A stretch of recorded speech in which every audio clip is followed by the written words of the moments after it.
Yahoo! Yo mga senpai! Welcome sa part 2 ng ating Taketori Park Tour. May konting trivia nga pala ako mga senpai.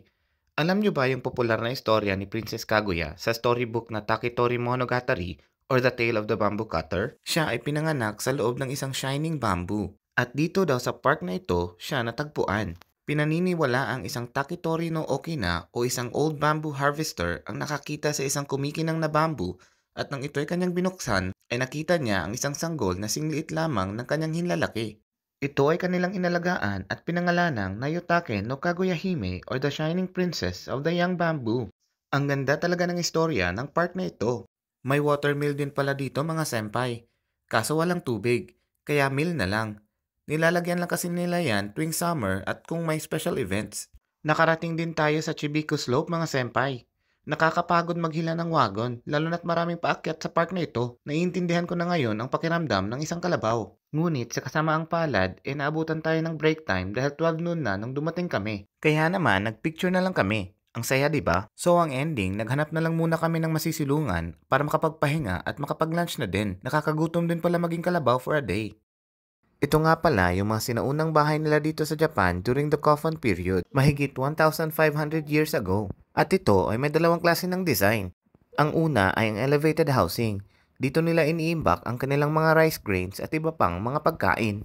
At sa ilalim naman ito sila nagtatanim ng kanilang mga crops. At ang isa naman ay kung saan talaga sila nakatira.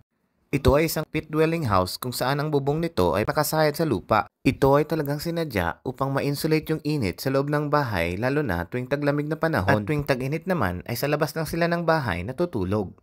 Dito na din nga pala kami pumwesto mga senpai kasi walang masyadong tao at malilim pa. Bukod pa doon ay malapit lang din siya sa restroom at sa wash area.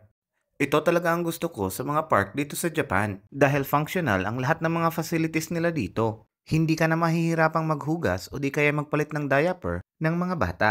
Napaka-user-friendly ng mga facilities nila dito at pwedeng gamitin ng mga bata, matatanda at persons with disabilities dahil ang mga ito ay naka-universal design na. Eto nga pala yung loob ng CR ng mga lalaki.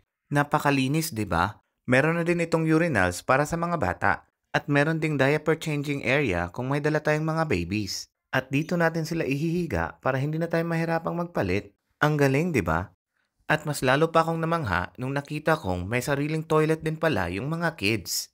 At meron din para sa ating mga kapatid na may mga special needs. Ito ay nakabiday na at may mga buttons na madaling abutin para sa paghugas or even sa pagpapatuyo. Napakasarap talagang tumambay dito. At di mo na din kailangan ng pera dahil lahat ng ito ay libre lang. Perfect na perfect talaga ito para sa family day. Dahil bukod sa makaka-relax na kayo, mag-i-enjoy pa yung mga bata. Excited na excited pa ang mga chikiting dito sa big slide daw. Subalit sila ay nalula nung nakita nila kung gaano kahaba yung slide. Kaya napagdesisyonan nilang dito na lang muna sila. O di ba? Sabay pa talaga silang nag-slide. Anong ginagawa mo ate? Ang kulit-kulit mo talaga no? At eto naman si Bunso, akala namin sumasayaw, yun pala ay mag-exercise daw siya. Ayun, napagod sa kakazumba niya, kaya ayan, bagsak ang lola nyo. Kaya naman, tara na, umuwi na tayo bago patuluyang mag-beast mode yung dalawa. Kita mo naman kung gaano kalawak yung park na ito, hindi kayang libutin ng isang araw lang. Makikita mo naman siguro sa before and after na itsura ng mga anak ko kung gaano kalayo ang nilakbay nila. O siya mga senpai, uwi na kami. Maraming salamat sa panonood. Hanggang sa muli. Bye-bye! Kanye!